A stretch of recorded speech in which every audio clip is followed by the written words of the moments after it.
Bonjour et bienvenue dans cette nouvelle vidéo sur un QCM sur la génétique des populations.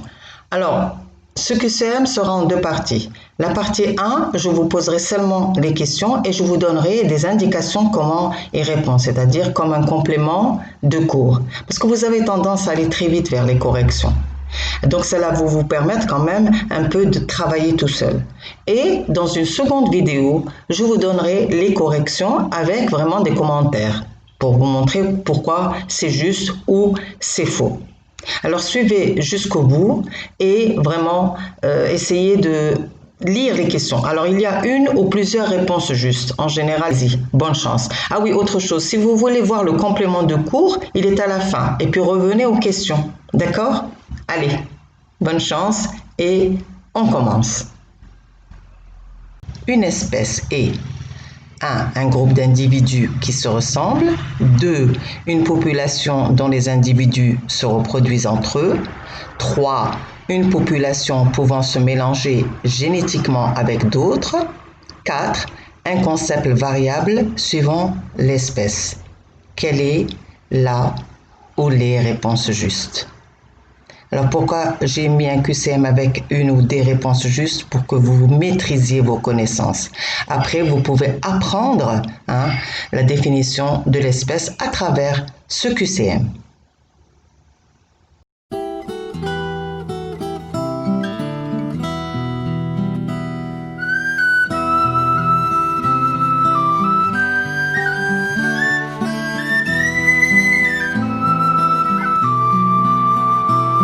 Question suivante.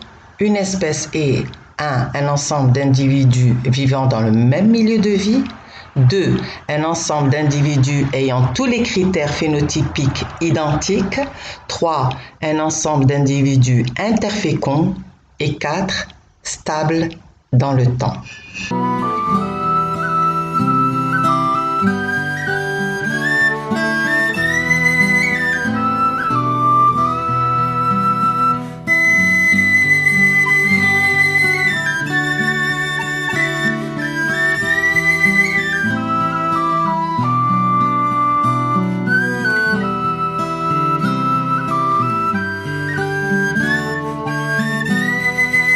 Une nouvelle espèce est définie quand 1. La reproduction entre deux populations peut avoir lieu. 2. Des individus se ressemblent. 3. Un individu suffisamment différent des autres apparaît. Et 4. Les populations sont isolées.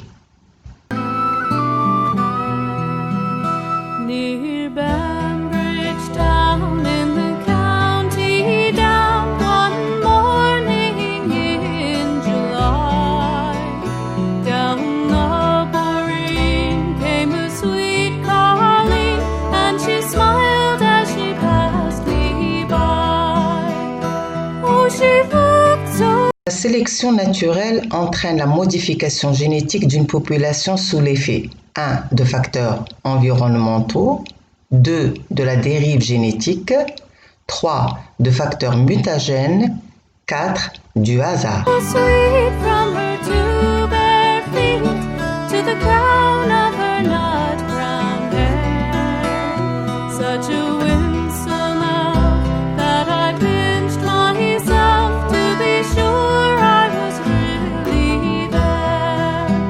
La sélection naturelle est le fait que 1. Seuls les individus les plus forts survivent.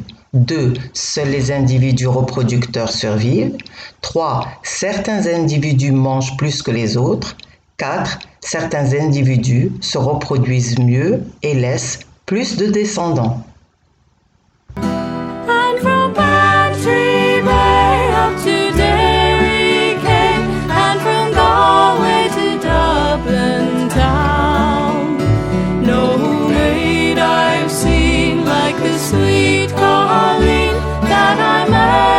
Une population, c'est un ensemble d'individus d'une même espèce qui présentent des variations. 2. Un ensemble d'individus d'espèces différentes qui présentent des variations.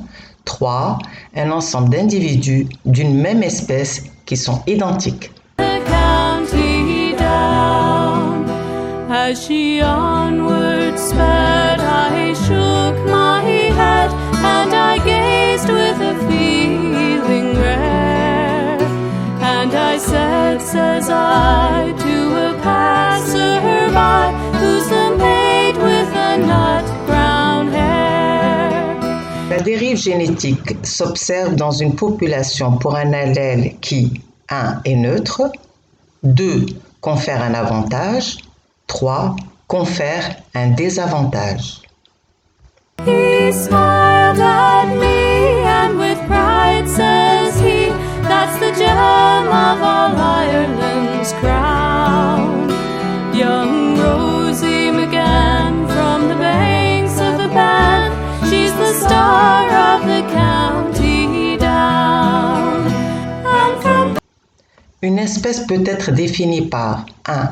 La ressemblance entre les individus, 2. Par l'interfécondité des individus qui la composent, 3. Les individus qui se ressemblent et sont interféconds, 4. Seulement durant un laps de temps fini. Bantry Bay up to Derry Quay, and from Galway to Dublin town. No maid I've seen like the sweet Colleen that I met in the county down.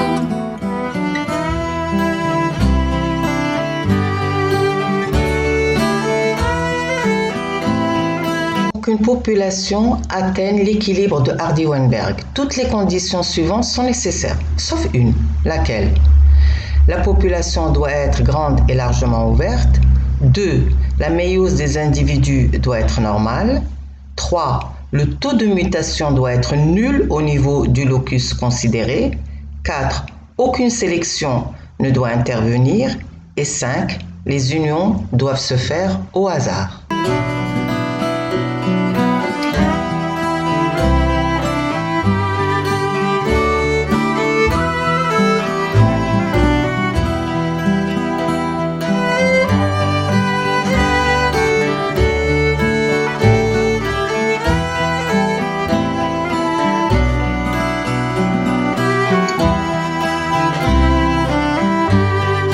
La dérive génétique entraîne des variations de fréquence des allèles sous l'effet 1. De la reproduction, 2. Du hasard, 3. De la sélection naturelle, 4. Des mutations.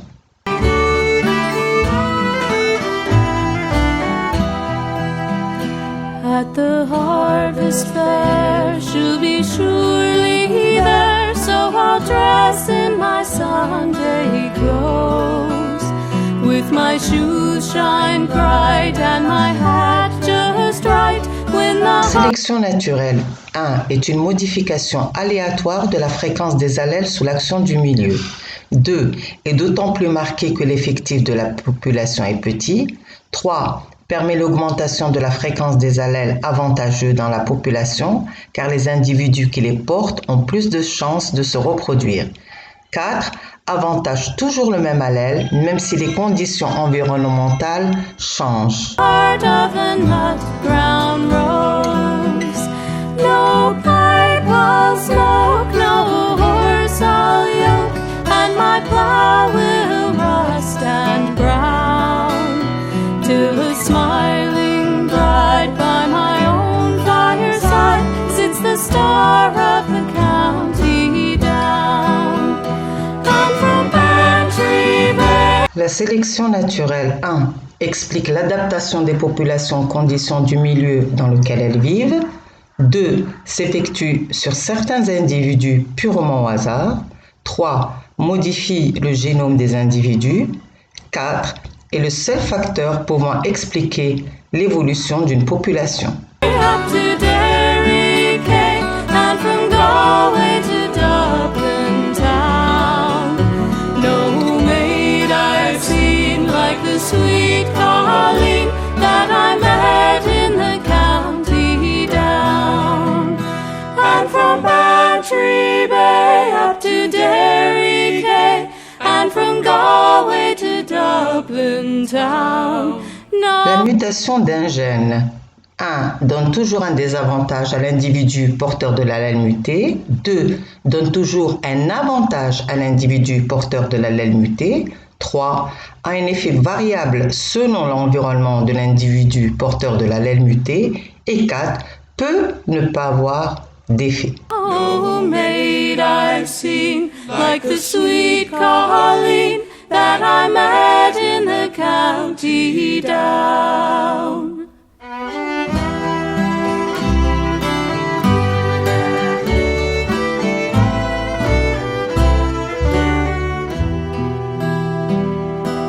La sélection naturelle, 1, est le seul moteur de l'évolution des espèces. 2, peut conduire à l'apparition de nouvelles espèces.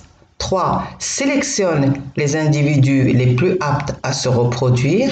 Et 4, est un mécanisme aléatoire.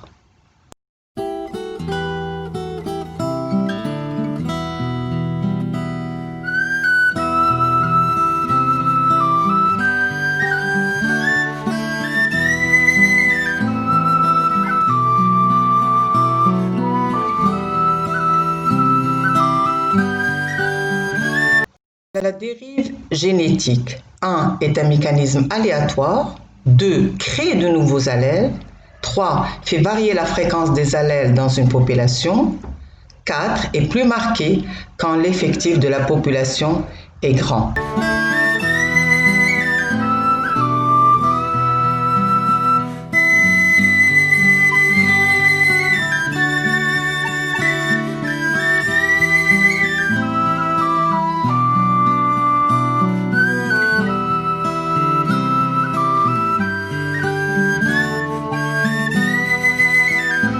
Parmi les propositions suivantes, indiquez celles qui y est ou sont exactes dans les conditions de l'application de la loi de Hardy-Weinberg. 1. Si P est la fréquence de l'allèle A et Q est la fréquence de l'allèle B, la fréquence des homozygotes AA est P au carré. 2. Si P est la fréquence de l'allèle A et Q est la fréquence de l'allèle B, la fréquence des hétérozygotes AB est 2PQ. 3. La fréquence des allèles ne varie pas d'une génération sur l'autre. 4. La fréquence des génotypes ne varie pas d'une génération sur l'autre. Et 5. La population doit présenter une forte consanguinité. Near Bambridge Town in the county down, one morning in July, down the Boreen came a sweet Colleen, and she smiled as she passed me by. Oh, she looked so sweet from her two bare feet to the crown of her nut brown hair. Such a winsome elf that I pinched myself to be sure I was really there. And from Bantry Bay up to Day. Parmi les propositions suivantes, indiquez celles qui font partie des conditions d'application de la loi de Hardy-Weinberg. Alors, il y en a une ou plusieurs, à vous de choisir. 1. Population de petite taille. 2. Absence de migration des populations. 3. Croisement au hasard. 4. Allèle d'expression récessive. 5. Adulte fertile. We came, and from Galway to Dublin town, no maid I've seen like the sweet Colleen that I met in the county down. As she onward sped, I shook my head and I gazed with a feeling rare, and I said, says I. Parmi les propositions suivantes, indiquez celles qui fait ou font partie des conditions d'application de la loi de Hardy-Weinberg. 1.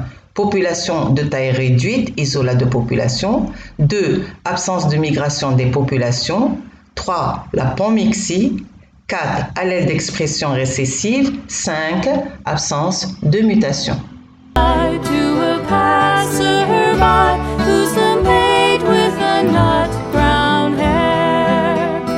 He smiled at me and with pride says he, that's the gem of all. Soit P la fréquence d'un allèle A1 et Q la fréquence d'un allèle A2 dans une population et une génération donnée. On considère que les conditions d'application de la loi de Hardy et Weinberg sont remplies. Parmi les propositions suivantes, indiquez celles qui y est ou sont exactes, ça dépend s'il y en a une ou plusieurs. A. la fréquence des allèles est stable au cours des générations. 2. La fréquence des génotypes est stable au cours des générations. 3. La fréquence des homozygotes A2A2 est 2P. 4. La fréquence des hétérozygotes A1A2 est 2PQ. Et 5. La connaissance des valeurs de P et Q est suffisante pour calculer la fréquence des génotypes. Ireland's crown.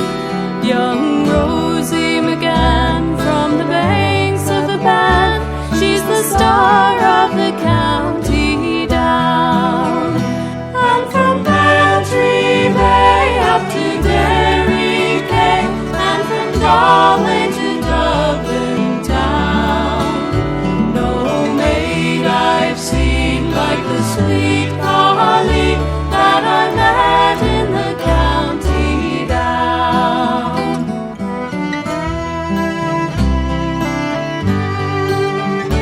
La loi de Hardy-Weinberg peut s'appliquer dans la mesure où les conditions suivantes sont remplies à l'exception d'une seule, laquelle 1. Absence de mutation au niveau du locus considéré. 2. Présence d'une sélection de génotypes au niveau du locus considéré. 3. Union totalement randomisée. 4. Absence d'immigration. 5. Absence d'émigration.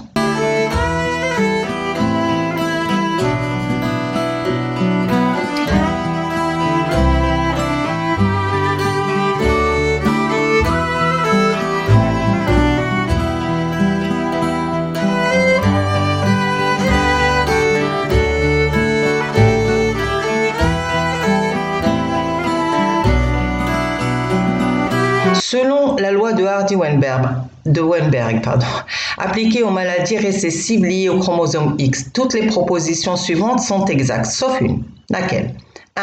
La fréquence de ces maladies est beaucoup plus grande chez la femme. 2. La valeur de P et Q sont identiques chez l'homme et chez la femme. 3. La fréquence du gène normal est égale à la fréquence de la maladie chez l'homme. 4. Les 2/3 des allèles récessifs liés à l'X se trouvent chez les femmes porteuses. Et 5. 1/3 des allèles récessifs liés à l'X se trouvent chez les hommes atteints.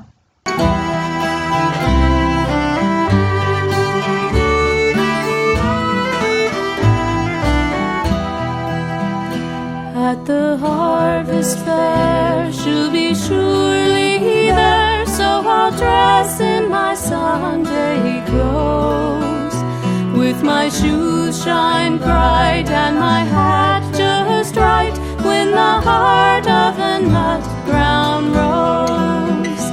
No pipe. Quelles sont les causes de la dérive génétique? 1. La baisse de fécondité des individus d'une population. 2. Des barrières comportementales entre les individus. 3. Un enfermement de la population. 4. Une réduction du nombre d'individus de la population.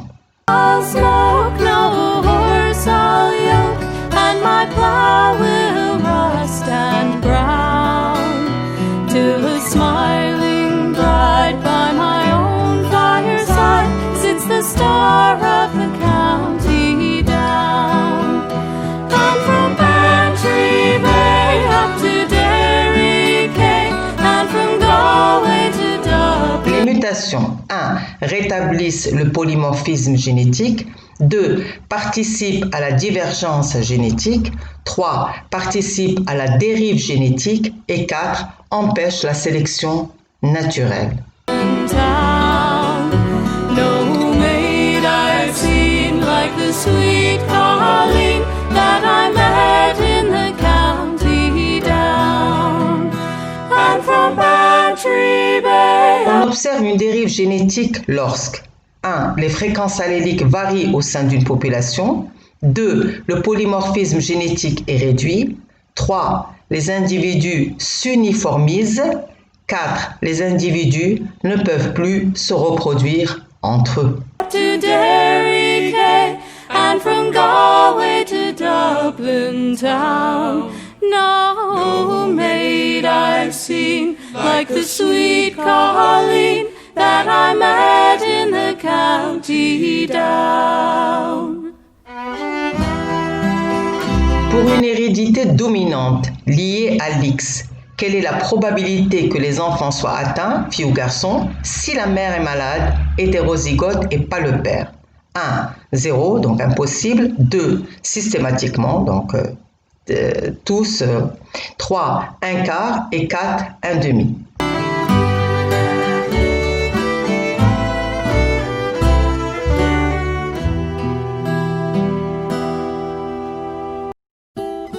Une population est un ensemble d'individus, 1, qui se reproduisent entre eux, 2, qui occupent le même écosystème, 3, qui ont le même comportement, 4, qui ont strictement la même biologie.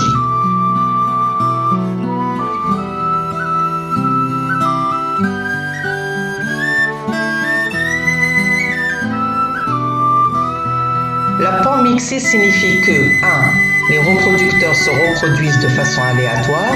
2, les fréquences alléliques tendent à être stables. 3, la population est de grande taille. 4, les reproducteurs se reproduisent à fréquence élevée.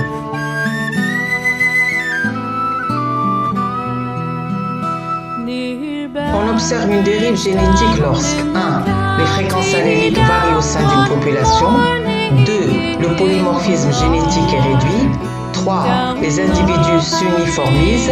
4, les individus ne peuvent plus se reproduire entre eux.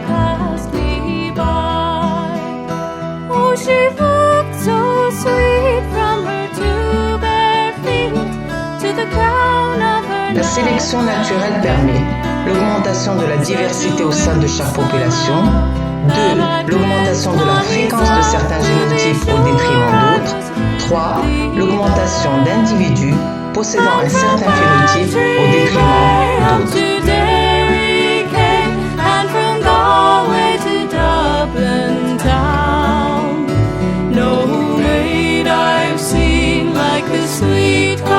Les mutations 1, rétablissent le polymorphisme génétique. 2, participent à la divergence génétique. 3, participent à la dérive génétique. 4, empêchent la sélection naturelle.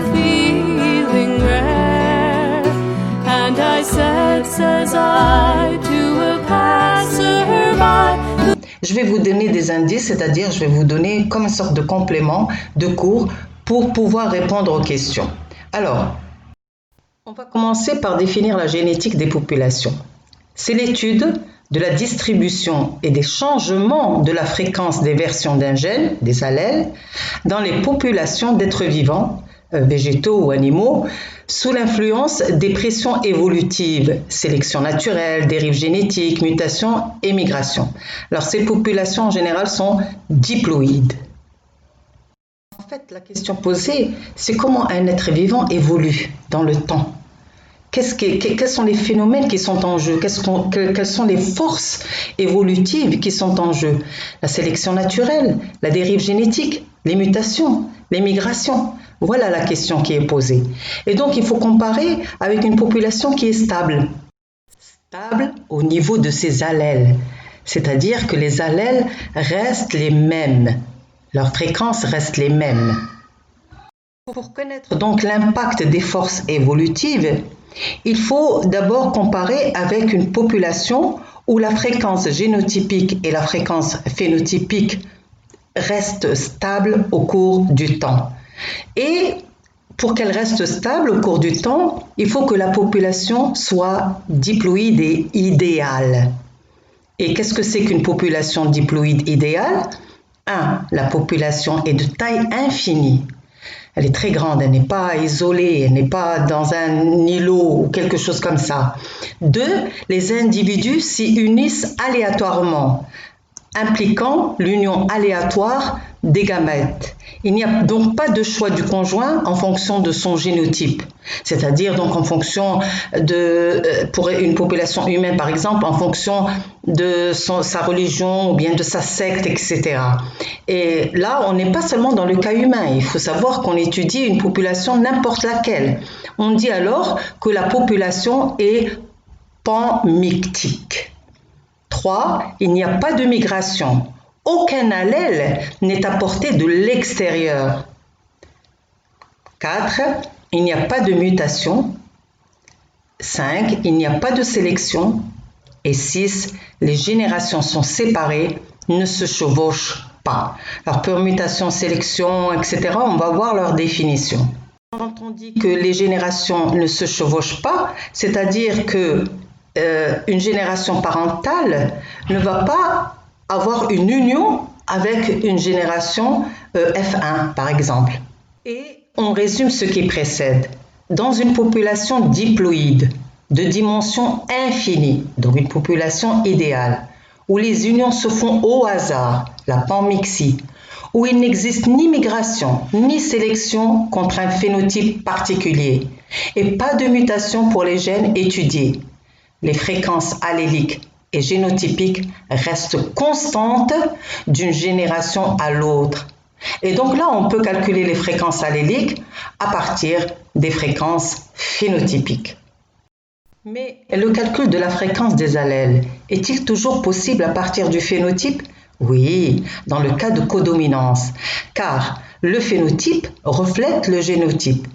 Souvenez-vous de l'exemple qu'on avait vu sur Belle de nuit. Belle de nuit, le caractère qu'on avait étudié, c'était le caractère de la couleur. Elle était soit blanche, soit rose, soit rouge. Et quand une fleur est rose, c'est que forcément, elle a des allèles rouges et blancs, R et B qui sont codominants. Et si une fleur est rouge, eh bien, c'est qu'elle n'a que des allèles dominants R, l'allèle R. Et si elle est blanche, elle ne porte que l'allèle dominant B. Donc, dans le cas de codominance, on peut calculer le génotype, à partir du phénotype.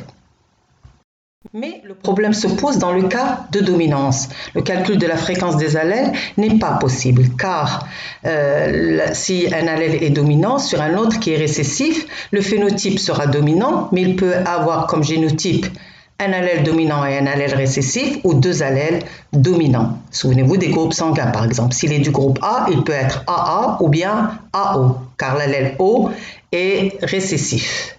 Donc, on peut calculer la fréquence des allèles dans le cas de dominance quand la population est à l'équilibre de Hardy et Weinberg. Vous pouvez voir le cours en entier. J'avais fait un cours sur la génétique des populations. Vous trouverez une de mes vidéos dans le site YouTube. Maintenant, posons-nous la question, qu'est-ce qui peut faire changer la fréquence des allèles d'une population ? Eh bien, ce sont les forces évolutives ou pressions évolutives, qui sont la mutation, la dérive génétique, la sélection, la migration. Eh bien, ces forces influencent la fréquence des allèles au cours des générations. La première force évolutive, par exemple. Il n'y a pas de classement, mais je la prends en premier. La sélection naturelle, par exemple, qu'est-ce que c'est ? Eh bien, c'est l'adaptation d'un individu et sa capacité de survivre jusqu'à la maturité et de se reproduire. Il peut s'adapter et se reproduire. Si une modification de l'environnement, et ça c'est le facteur qui fait qu'on ait une sélection naturelle. Donc si on a une modification de l'environnement, eh bien elle favorise la survie et la reproduction d'un individu porteur d'un allèle rare qui est capable de s'adapter à cette modification. Et cet individu engendrera une descendance plus importante dans la génération suivante. Avec le temps, la fréquence de cet allèle qui lui a permis de survivre, de cet allèle particulier, augmentera dans la population, alors que les autres individus n'ayant pas cet allèle n'ont pas survécu, donc leur allèle disparaîtra. Donc la fréquence sera égale à 0. Si on veut parler de modification de l'environnement, eh bien, on a par exemple le changement climatique. Une météorite qui tombe sur Terre et qui a fait détruire tous les dinosaures. Leurs allèles ont complètement disparu. Mais les mammifères, eux, ont pu survivre.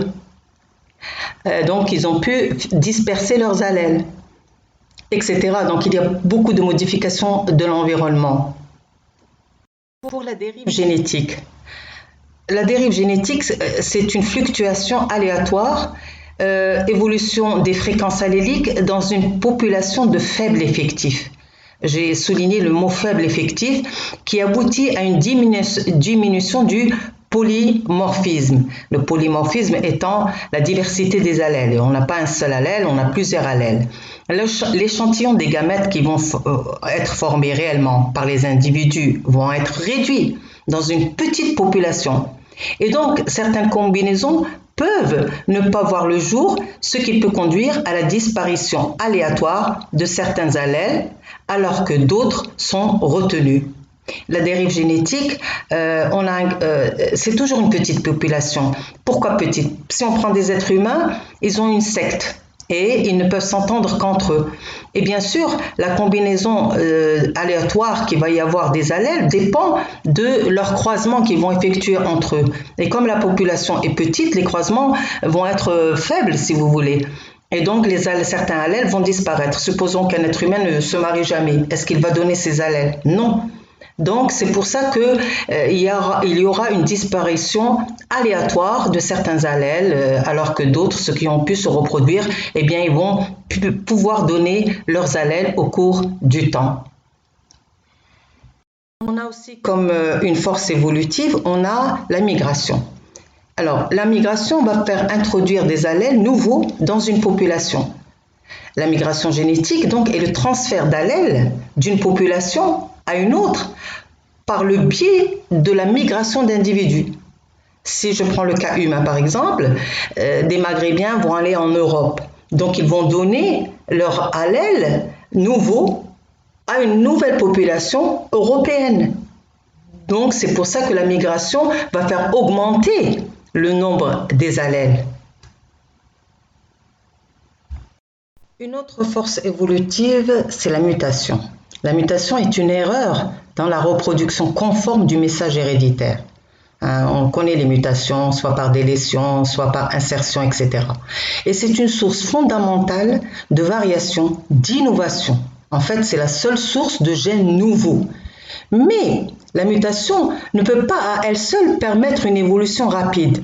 En effet, une fois qu'un nouveau gène est apparu par mutation, ce n'est pas la mutation qui va déterminer son devenir. Si le nouvel allèle est défavorable, ou s'il est plus favorable que l'ancien avant la mutation, c'est principalement la sélection qui va déterminer l'évolution ultérieure de sa fréquence.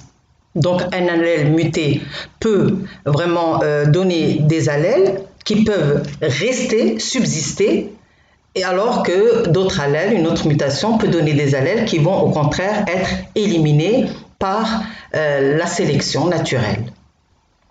Alors, les forces évolutives ont des effets variables sur la fréquence des allèles.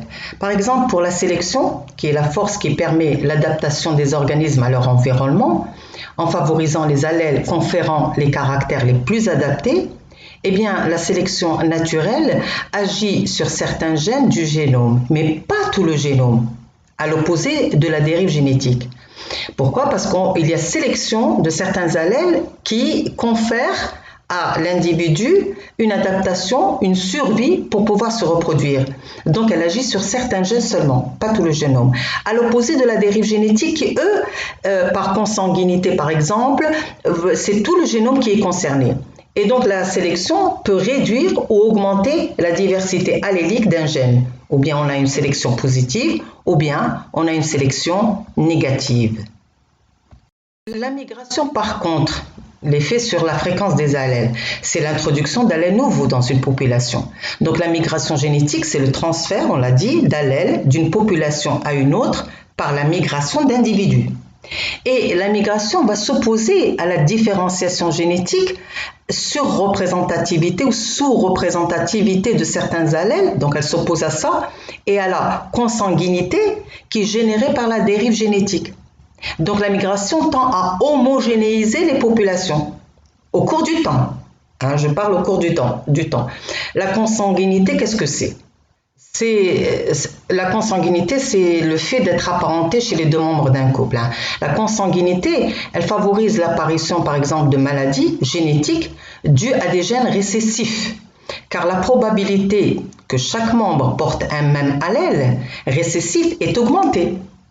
S'ils sont cousins par exemple, ou s'ils sont apparentés, moi je parle de l'être humain cousin, mais on a aussi une population d'animaux, eh bien la probabilité que chaque membre porte un même allèle récessif est augmentée, ce qui augmente la probabilité d'avoir un enfant homozygote pour un allèle morbide.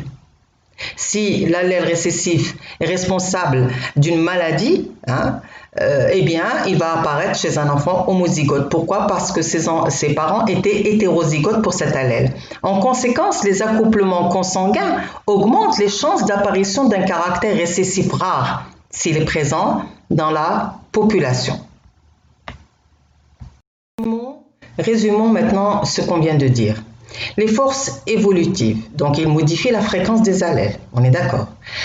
Les mutations, c'est la source fondamentale de variation des allèles. La migration, introduction d'allèles nouveaux dans une population. La sélection naturelle, avantage ou désavantage adaptatif d'un allèle. Et la dérive génétique, évolution des fréquences alléliques dans une population de faible effectif, aboutissant à une diminution du polymorphisme.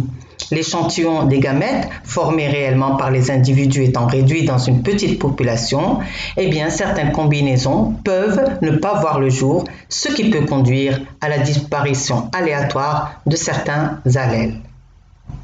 Je reprends donc les termes polymorphe, population, force évolutive, on les a vus. Polymorphe, ça veut dire présente au moins 2 états alléliques, qui offrent donc des formes différentes, ça la définition en français. Donc on ne peut pas avoir seulement un allèle, on a 2 allèles ou plus. La population, c'est un ensemble d'individus d'une espèce dont les individus occupent une aire géographique commune et se reproduisent effectivement entre eux. Une population, par exemple, d'un pays, eh bien, ils occupent une aire géographique déterminée et ils se reproduisent entre eux. C'est rare de trouver qu'une population va se reproduire avec une autre population d'une autre aire géographique. Et une force évolutive, c'est un processus qui agit sur les changements de fréquence des allèles. Et voilà, j'espère qu'avec ce petit rappel de cours, vous pouvez faire le QCM. Faites-le s'il vous plaît, essayez vraiment de le faire et je vous donnerai la correction dans une prochaine vidéo. Même si vous ne regardez cette vidéo que lorsqu'il y aura la correction, eh bien essayez quand même de ne pas voir la correction avant de le faire, d'accord? C'est pour vous. Comme ça, vous connaissez vos faiblesses ou quand vous ne répondez pas, c'est que vous avez un problème. Il vaut mieux connaître le problème que de regarder la correction tout de suite. Là, vous êtes d'accord avec moi? Allez, je vous dis au revoir et à la prochaine. Au revoir.